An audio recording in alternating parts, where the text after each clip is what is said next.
Bismillahirrahmanirrahim. Assalamualaikum warahmatullahi wabarakatuh.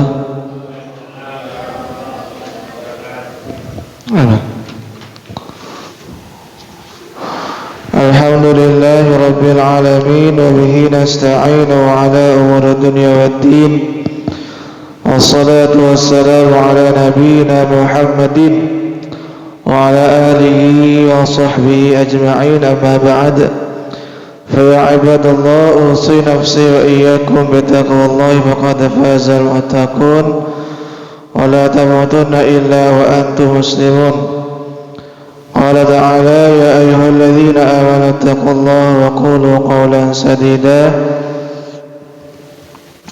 yuslih lakum a'malakum wa yaghfir lakum dhunubakum wa man yuti'illaha wa rasulahu faqad faza fawzan 'azima.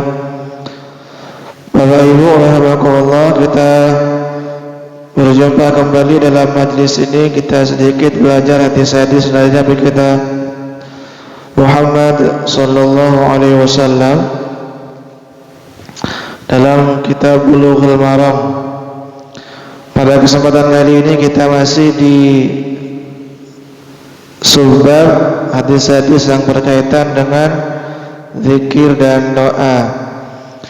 Kita masuk hadis yang ke-11 dan hadisnya sudah kami cantumkan di buletin Sakinah edisi 26 yang kami kasih judul doa adalah ibadah sesuai dengan sabda Nabi. Bapak Ibu rahimakumullah, hadisnya sudah kami cantumkan dari Nu'man bin Bashir radhiyallahu anhu anin Nabi sallallahu alaihi wasallam. Dari Nu'man bin Bashir dari Nabi sallallahu alaihi wasallam, beliau bersabda, ad-du'a'u huwal ibadah. Doa adalah ibadah. Hadis riwayat Abu Daud dan Tirmidzi. Sebelumnya hadis ini sudah sering didengar, disampaikan oleh para ustadz, para guru, para dai dan seterusnya. Tetapi ternyata kita ketemu lagi dengan hadis ini di dalam kitab Bulughul Maram, dan tentunya tidak ada salahnya kita bahas kembali walaupun mungkin Bapak Ibu sudah sangat sering mendengar hadis ini. Kata Rasulullah SAW, doa itu adalah ibadah. Jadi Bapak Ibu rahimakumullah, selain doa itu adalah bentuk permohonan kita kepada Allah. Jadi doa itu kan bentuk permohonan kita kepada Allah, rasa butuh kita kepada Allah. Tapi tidak hanya itu, ternyata kata Nabi SAW, doa itu tidak hanya permohonan kepada Allah, tetapi ada nilai tambahan, nilai lebih, yaitu doa pada dasarnya ibadah itu sendiri, bernilai pahala, bagian dari amal-amal soleh. Kebalikannya Bapak Ibu rahimakumullah, orang-orang yang enggan untuk berdoa, malas untuk berdoa, pada dasarnya dia menunjukkan sikap kesombongan, merasa tidak butuh kepada Allah Subhanahu wa taala. Padahal kita sudah sering mendengar bahwa Allahus Samad, Allah adalah tempat bergantung, tempat bersandar. Tapi ternyata ada orang yang tidak mau bergantung, tidak mau bersandar kepada Allah. Itu tanda bahwa dia adalah menunjukkan sikap kesombongan dan keengganan untuk berdoa. Itu sebetulnya juga bukti rasa malas untuk melaksanakan ibadah-ibadah yang lain. Bayangkan doa 1 menit mungkin, atau menit itu udah lama berdoa Bapak Ibu. 2 menit mungkin. Ternyata doa yang 1 atau 2 menit ini dia sudah merasa malas, merasa enggan, apalagi untuk melaksanakan aktivitas ibadah yang lain. Katakanlah sholat mungkin, puasa seharian, zakat dan seterusnya. Maka sebetulnya berdoa ini juga bagian dari tanda awal kita diberikan kemudahan oleh Allah untuk melaksanakan aktivitas ibadah yang lain. Karena tentunya doa adalah ibadah yang terbilang ringan dibanding dengan ibadah yang lain, Bapak Ibu. Dibanding dengan sholat, puasa, zakat dan lain semacamnya. Jadi kita mulai melaksanakan aktivitas ibadah itu dengan yang paling sederhana, salah satunya adalah berdoa. Kemudian Bapak Ibu rahimakumullah, kenapa Nabi kita Muhammad sallallahu alaihi wasallam menyebut bahwa doa itu adalah ibadah? Kenapa doa itu disebut sebagai ibadah? Setidaknya kami cantumkan dua alasan dalam buletin itu kenapa doa itu disebut sebagai ibadah itu sendiri. Yang pertama, Bapak Ibu rahimakumullah, doa itu disebut sebagai ibadah karena memang ada perintah dari Allah dan perintah dari Rasulullah sallallahu alaihi wasallam. Jadi pada dasarnya yang dinamakan ibadah itu adalah kita melaksanakan perintah, meninggalkan larangan. Jadi ketika kita melaksanakan perintah Allah dan Rasulnya, itu artinya kita sedang ngapain? Sedang beribadah. Misalkan Allah memerintahkan aqimus sholat, dirikanlah sholat. Kemudian kita sholat, berarti kita ngapain? Beribadah. Allah memerintahkan misalkan wa atuz zakah, tunaikan zakat. Kemudian kita berzakat, berarti kita sedang ngapain? Beribadah. Misalkan Allah juga berfirman wa anfiqu, berinfaklah. Kemudian kita berinfak, maka kita saat itu sedang melakukan ibadah. Begitu pula doa itu juga secara eksplisit diperintahkan oleh Allah Subhanahu wa taala. Misalkan ayat yang sering kita dengar, di situ kami cantumkan surah Ghafir ayat ke-60.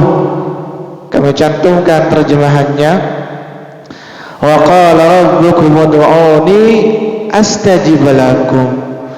Kata Allah, ingatlah ketika Tuhanmu berfirman ud'uni. Kalimat perintah atau bukan ini ud'uni? Berdoalah kepadaku. Ternyata Allah menggunakan kata perintah, berdoalah. Itu artinya berdoa adalah perintah Allah, dan ketika kita melaksanakan perintah Allah berupa doa, maka pada hakikatnya kita sedang melaksanakan ibadah. Jadi wa qala rabbukum ud'uni astajib lakum, berdoalah kalian kepadaku, kata Allah, astajib lakum, niscaya akan aku perkenankan, kabulkan doa-doa yang kita panjatkan. Kebalikannya kata Allah, innal ladzina yastakbiruna an ibadati, adapun orang-orang yang menyombongkan diri, tidak mau beribadah kepadaku, tidak mau berdoa kepadaku, atau bahkan berdoa kepada selainku, kata Allah, niscaya mereka akan dimasukkan ke dalam neraka dalam keadaan hina. Jadi orang-orang yang tidak beribadah kepada Allah atau tidak berdoa kepada Allah atau berdoa kepada selain Allah, mereka adalah orang-orang yang akan dimasukkan ke dalam neraka jahanam dalam keadaan hina. Jadi sangat jelas Bapak Ibu rahimakumullah, memang Allah memerintahkan gitu ya, kita memerintahkan kepada umat manusia untuk berdoa, dan kemudian Allah pun mengabulkan doa-doa yang kita panjatkan, sebagaimana ayat yang sering kita dengar juga. Nanti lihat di situ surah Al-Baqarah di footnote yang pertama 186, Allah berfirman, wa idza sa'alaka ibadi anni fa inni qarib ujibu da'watad da'i idza da'an. Muhammad, kata Allah, apabila mereka bertanya kepadamu tentang aku, katakan kepada mereka, ini qarib, Allah itu sangat-sangat dekat. Ujibu da'watad da'i idza da'an. Allah mengabulkan doa orang-orang yang berdoa apabila mereka berdoa, meminta, memohon kepada Allah Subhanahu wa taala. Hanya ada sebuah syair gitu ya. Orang itu kalau sering diminta mereka akan marah. Tapi kalau Allah sering diminta, Allah malah senang, kebalikannya gitu ya.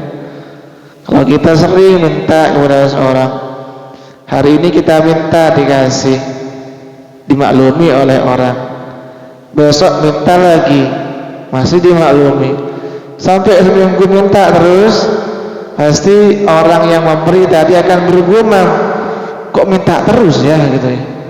Tapi beda ketika kita minta kepada Allah, justru malah Allah senang dan Allah marah ketika ada seorang manusia tidak meminta, tidak memohon sesuatu kepada Allah Subhanahu wa taala. Artinya orang-orang yang tidak berdoa tadi kami sampaikan, dia menyombongkan diri dan sangat jelas dia menyelisihi perintah Allah Subhanahu wa taala. Sering kami sampaikan, di Quran itu ketika ada perintah, biasanya hukumnya adalah apa? Wajib. Ini kaidah umumnya, kaidah dasarnya.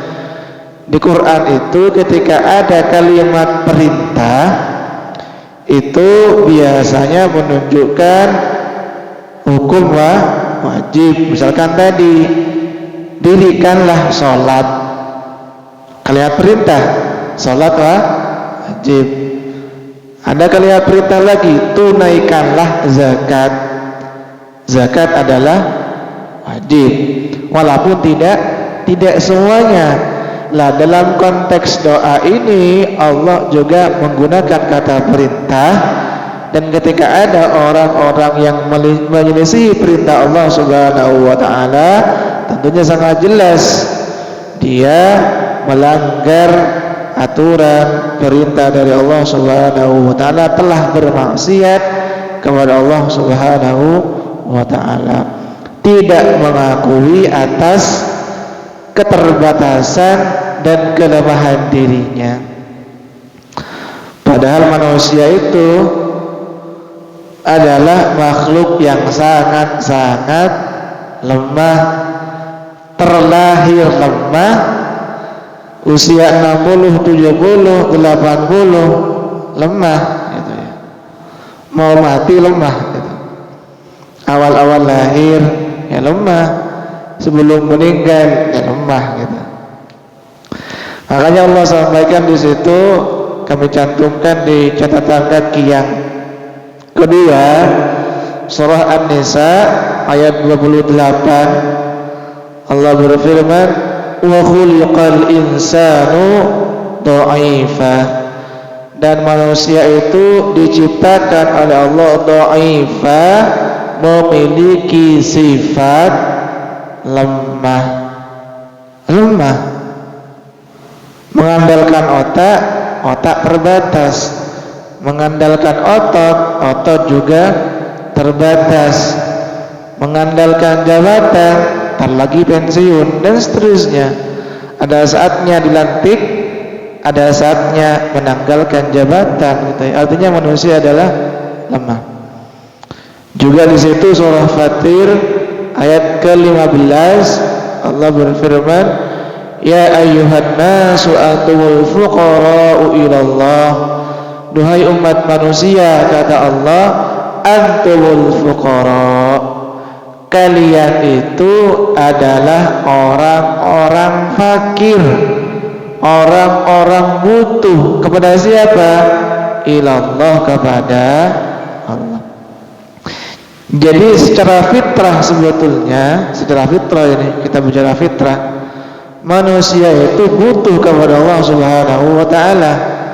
Mau orang yang beriman ataupun orang kafir sekalipun, mereka adalah orang-orang sebetulnya butuh kepada Allah Subhanahu wa ta'ala. Betul atau tidaknya, Bapak? Gitu ya. Nanti dilihat di Quran, misalkan kami lihat di Quran surah surah Al-Isra, di Allah menceritakan manusia itu butuh sekali kepada Allah Subhanahu wa ta'ala. Sebentar kami coba buka dulu. Al-Isra ayat 67 tidak ada di buletin. Nah itu. Kata Allah Subhanahu wa ta'ala, wa idza massakumud durru fil bahri dhalla man tad'una illa iyyah. Al-Isra 67. Dan apabila kamu ditimpa bahaya di lautan, niscaya hilang semua yang biasa kamu serukan kecuali Dia. Bayangkan, orang kalau di lautan naik kapal, diterjang angin, diterjang ombak, apa yang dia sebut pertama kali itu? Allah, Allah gitu ya. Padahal dia ateis, padahal dia kafir mungkin, tapi yang dia sebut pertama kali Allahu Akbar gitu ya. Atau kalau kita lihat video di tsunami dulu, di mana itu, di Palu, muncul kalimat Allahu Akbar, Allahu Akbar katanya. Betul atau tidak ini? Betul. Itu ternyata secara fitrah sebetulnya manusia itu tidak bisa lari dari Allah Subhanahu wa ta'ala. Ada ketergantungan kepada Allah Subhanahu wa ta'ala. Ya betul Pak Iqbal ya. Ketika di Palu kemarin ada video ketika tsunami, semuanya bertakbir Allahu Akbar, Allahu Akbar. Termasuk saya dulu ketika naik bis, udah oleng busnya, Allahu Akbar. Padahal kita selamat lupa gitu ya.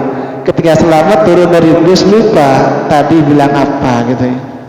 Allah melanjutkan di situ, falamma najjakum ilal barri a'radtum, ketika Allah menyelamatkanmu ke daratan, kamu berpaling darinya, lupa gitu ya. Lupa. Padahal ketika di bis tadi, ketika bisnya oleng, banter mengucapkan takbir gitu ya, Allah Allah gitu ya. Tapi sudah lupa ketika nyampe ke terminal. Artinya Bapak Ibu rahimakumullah, pada dasarnya kita butuh kepada Allah Subhanahu wa ta'ala, butuh kita berdoa kepada Allah Subhanahu wa ta'ala. Jangan sampai menyelisih fitrah kita. Apa ya fitrahnya? Ketergantungan kepada Allah Subhanahu wa ta'ala. Itu yang pertama Bapak Ibu rahimakumullah. Kenapa doa itu disebut sebagai ibadah? Karena memang ada perintah dari Allah dan perintah dari Rasulullah Sallallahu Alaihi Wasallam. Kalau perintah dari Nabi kan jelas gitu ya, secara khusus misalkan kepada Mu'adz bin Jabal yang kami sampaikan kemarin ketika Nabi bersabda kepada Mu'adz bin Jabal, janganlah kamu meninggalkan doa ketika selesai sholat. Apa doanya? Allahumma, apa namanya itu, lupa mulai. Allahumma a'inni, ya betul ya, Allahumma a'inni ala zikrika wa syukrika wa husni ibadati. Memang ada pesan perintah khusus dari Rasulullah kepada salah seorang sahabatnya untuk berdoa. Makanya tidak layak kemudian untuk tidak berdoa gitu ya. Tidak layak untuk meninggalkan doa, karena selain ada perintah dari Rasulullah dan juga diberitakan oleh Allah Subhanahu wa taala. Kemudian yang kedua, Bapak rahimakumullah, kenapa doa itu juga disebut sebagai ibadah? Karena doa itu juga tradisi, kebiasaan, sunnah para nabi dan rasul.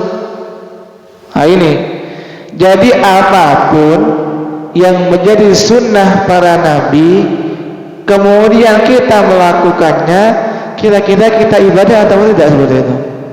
Ibadah. Maka sama halnya secara khusus ketika doa itu merupakan salah satu kebiasaan para nabi dan rasul, termasuk Rasulullah sallallahu alaihi wasallam, sunnah mereka.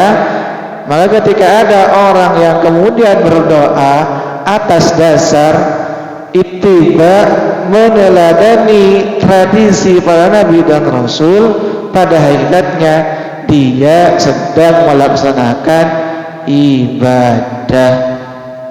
Misalkan Nabi salat tahajud, kemudian kita salat tahajud, kita ngapain berarti itu? Ibadah gitu ya.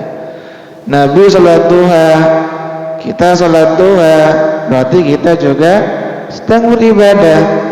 Nabi bersedekah, kemudian kita bersedekah, kita juga berarti sedang beribadah. Nabi berdoa, kita kemudian berdoa, berarti kita saat itu sedang melaksanakan ibadah. Baik, kami sampaikan barusan bahwa berdoa itu tidak hanya sunnah Rasulullah Sallallahu Alaihi Wasallam, tetapi berdoa itu adalah sunnah para nabi dan rasul.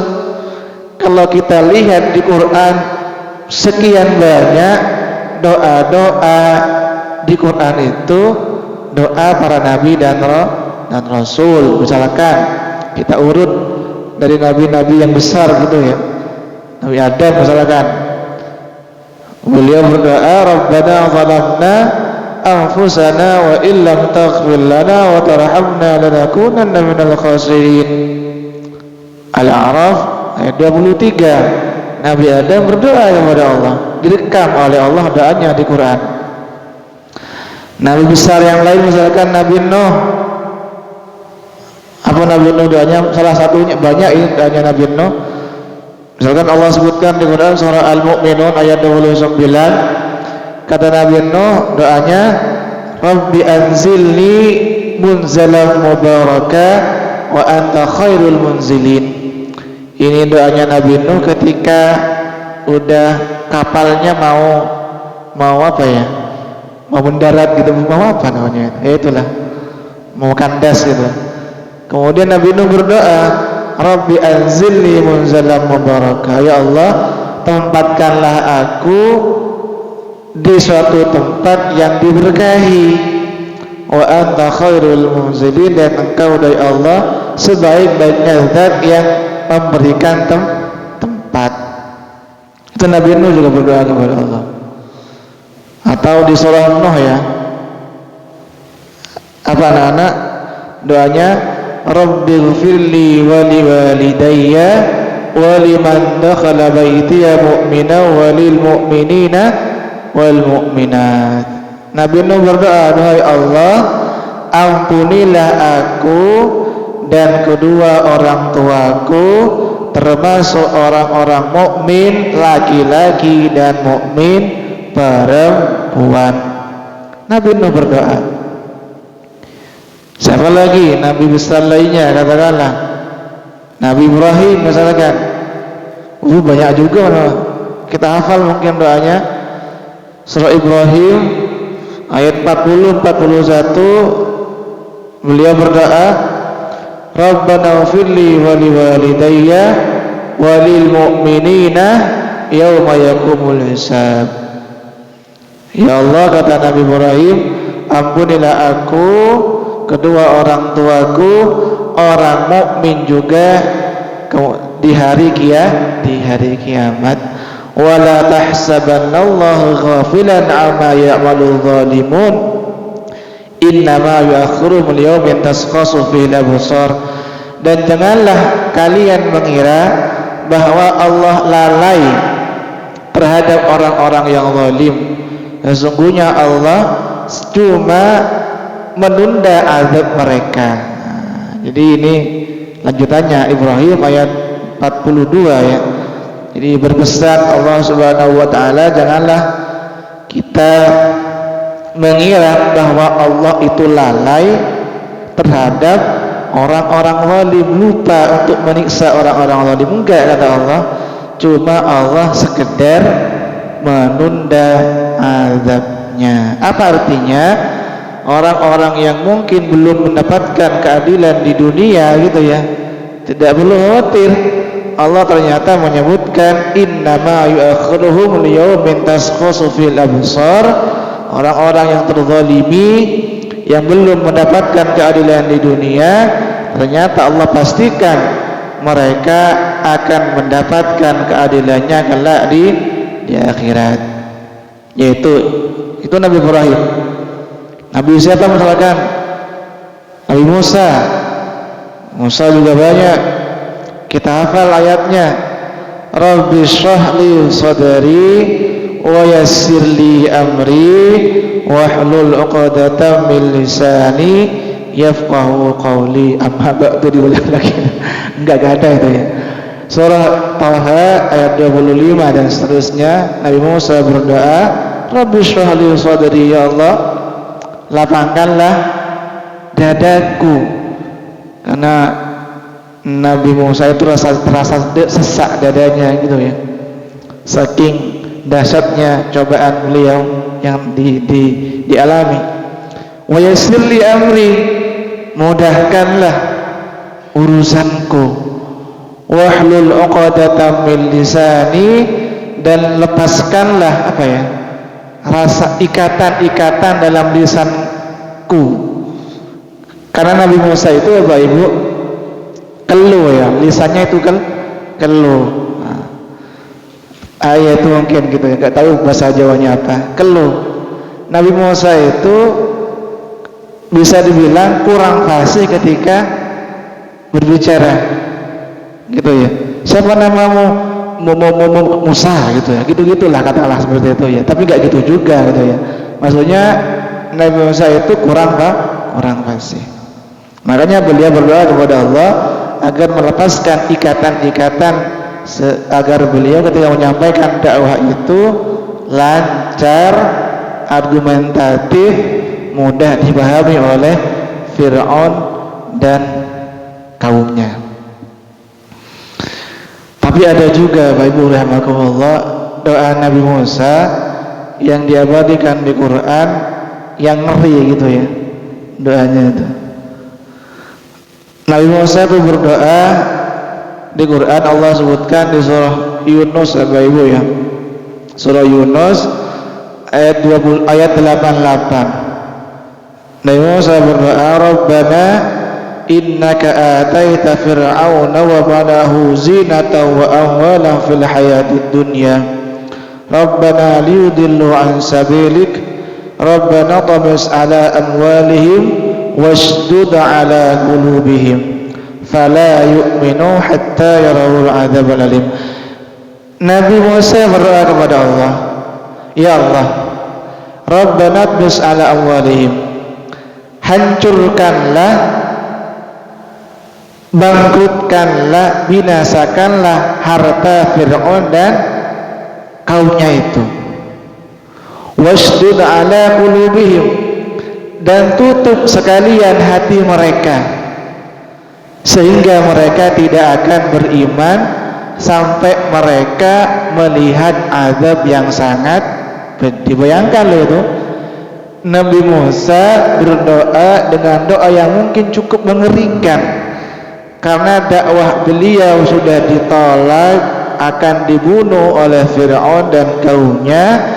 Ternyata kemudian Nabi Musa menyampaikan doa ya ultimatum lah gitu ya, sudah ya Allah, binasakan mereka, tutup hati mereka, kunci hati mereka, biarkan mereka tidak beriman sekalian. Udah satu sekali itu. Ternyata benar gitu ya. Ternyata benar Fir'aun dan kaumnya gitu ya tidak beriman dan menyatakan keimanan ketika sudah akan mati gitu ya. Ketika sudah mau tenggelam, sudah kelelep, baru kemudian menyatakan keimanan. Fir'aun itu Bapak Ibu sempat menyatakan kalimat keimanan. Surah Yunus ayat 90. Jadi ketika sudah mau tenggelam itu Fir'aun mengatakan saya beriman kepada Tuhannya Bani Israel, Musa dan Bani Israel katanya. Itu ternyata Fir'aun bersyahadat karena seperti itu ya. Tapi ternyata ditolak keimanannya oleh Allah Subhanahu wa taala. Kenapa? Karena dia sudah menyatakan keimanan ketika sudah melihat azab Allah. Dan salah satu tidak diterimanya taubat seseorang ketika dia mau bertobat ketika sudah diazab oleh Allah Subhanahu wa taala. Maka saat itu keimanannya, tobatnya tidak akan diterima. Jadi itu Bapak Ibu jelas bahwa berdoa merupakan sunnah para nabi dan rasul, termasuk Nabi kita Muhammad sallallahu alaihi wasallam. Yang terakhir adalah Nabi Isa mengatakan, Nabi Isa juga berdoa kepada Allah. Misalkan Allah sebutkan di Quran surah Al-Maidah ayat 114, Nabi Isa berdoa, Rabbana anzil alaina ma'idatan minas sama. Ya Allah, turunkanlah kepada kami hidangan dari, karena kaumnya Nabi Isa ini aneh-aneh gitu ya. Nabi Isa katanya, cobalah kalau kamu betul-betul Nabi dan Rasul gitu ya, coba turunkan makanan dari langit katanya. Ya udah, dituruti oleh Nabi Isa. Beliau berdoa surah Al-Maidah yang 114, Rabbana anzil alaina ma'idatan minas sama. Ya Allah, turunkanlah ma'idatan, hidangan makanan dari langit. Gimana ternyata nggak tahu saya itu. Intinya itu doanya Nabi Isa atas apa ya, tanda kutip ya, desakan orang-orang sekitarnya. Adapun Rasulullah Shallallahu Alaihi Wasallam sama sering berdoa banyak sekali kalimat-kalimat doa yang diajarkan oleh Rasulullah Shallallahu Alaihi Wasallam.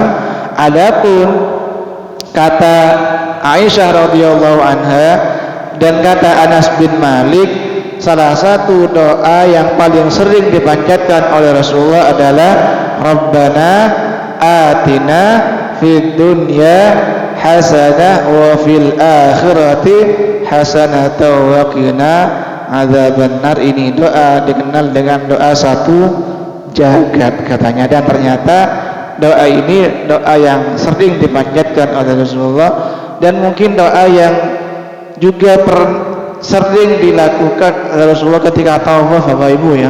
Mungkin Bapak Ibu yang pernah haji dan umrah, saya belum soalnya gitu ya. Salah satu doa yang dibaca oleh ketika tawaf adalah Rabbana atina fid dunya hasanah wa fil akhirati hasanatan wa qina adzabannar.